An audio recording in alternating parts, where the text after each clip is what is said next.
Yeah, sorry. What I'm asking is, this room and Santa Clara meeting was predominantly users, Clear Creek users, and a majority of them use motorized vehicles in one fashion or another, whether they're rock hounds or they're motorcycle riders, ATV riders, hunters, various people are using motorized recreation on the public lands.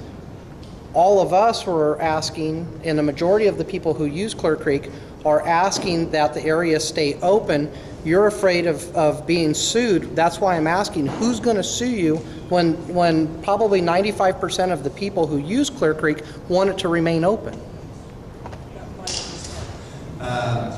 Steve, I can appreciate your persistence here. Steve is involved with BLM regularly. He sits on our Resource Advisory Council. I won't venture, it's conjecture, right? Except that knowing in the past we've had lawsuits filed for immediate closure on issues that were not as predominant as this health and safety issue is currently. It's very likely that any group, regardless of whether they visit Clear Creek or not, would take interest in these matters. It could be from a community perspective, private landowners, and you're getting me to go down this path. Anybody who has a potential impact, whether that's for altruistic reasons or for immediate, concerns of their public health and safety, could present this to a judge. And once it's in front of the courts, just like the IBLA ruled, it would be very hard for them to see otherwise. The EPA has presented information, BLM has a responsibility to deal with it, and we're taking that approach under the means and the procedures that we have available to us. I'm gonna go over here and then there, and then we got one more question in the back, but I think that these things are gonna play out through this process, so I'm happy to. So I guess I'm Thank you. not clear on this process, and how can it really change anything if at the end of the day, at the end of the process, you're still concerned about getting sued? Well, I think some of the ideas we had come up earlier tonight, if we can get a waiver of liability that is defensible, if we can show that we're effectively reducing the risk and containing the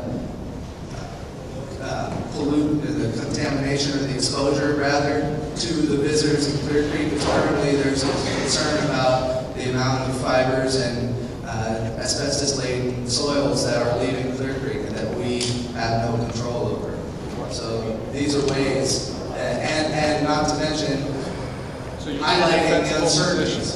Highlighting the uncertainties will also help us better evaluate this situation. But a judge and BLM in the short term have a responsibility to make sure we're doing what we can to protect public health and safety, and that's the need for this disclosure.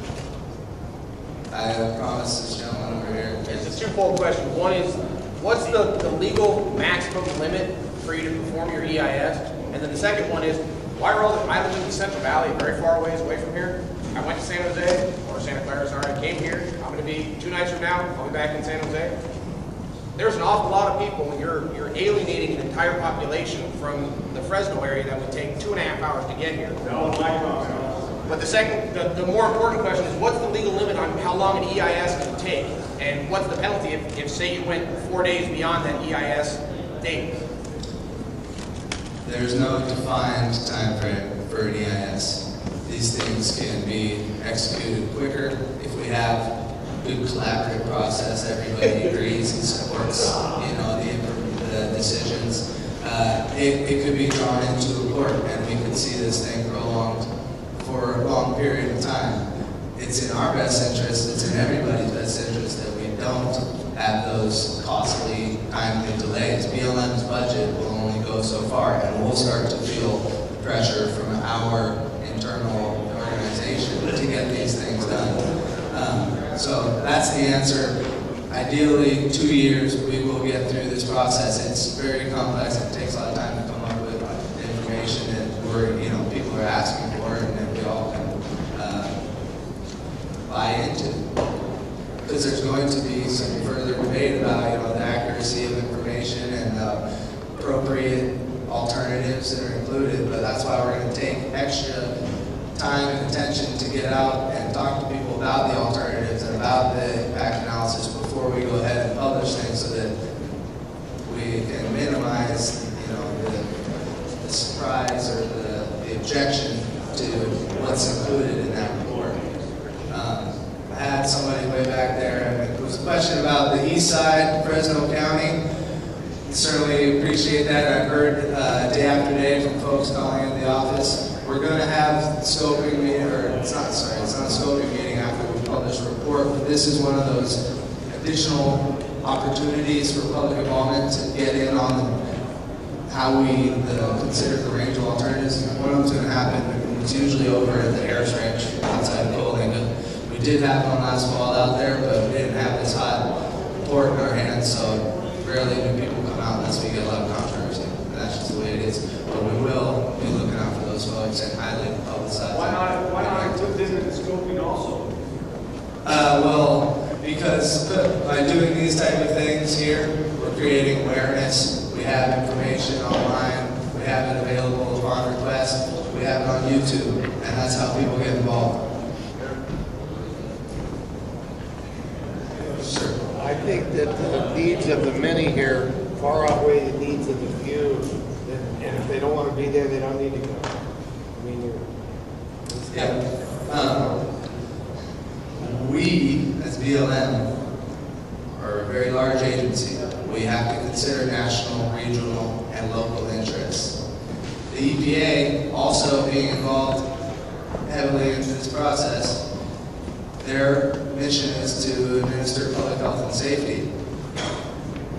When they went about addressing the local preferences and the willingness to accept risk, they have stated that that is a consideration, along with 9 other things that you can find in the Comprehensive Environmental Responsibility Liability for Cleanup Act, CERCLA, and they have 9 evaluation criteria, one of them being overall protection of the environment.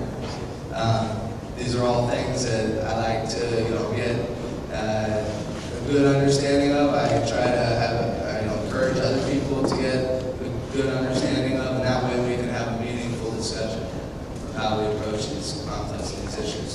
So with that, unless there's any really last questions, Ed Tobin, I would love to give you the last question. I didn't ask this question. Okay, let me tell you, you've got a good career ahead of you in the BLM. I think you're full of it. Give him the mic. Give him the mic. However, the question that I didn't ask was of Rick Cooper is, if he's so concerned about the health of the public, why did he permit an event in April after he had signed a Federal Register notice to close Clear Creek? Don't give us this stuff, Rick, that you're trying to protect our health. When you allowed the Ruts event to run after you had signed the Federal Register notice and you knew that you were closing the place down. So I don't buy that at all, and nobody in this room should buy that at all. Actually, that sounds this like whole thing is a big joke. It sounds like a lawsuit.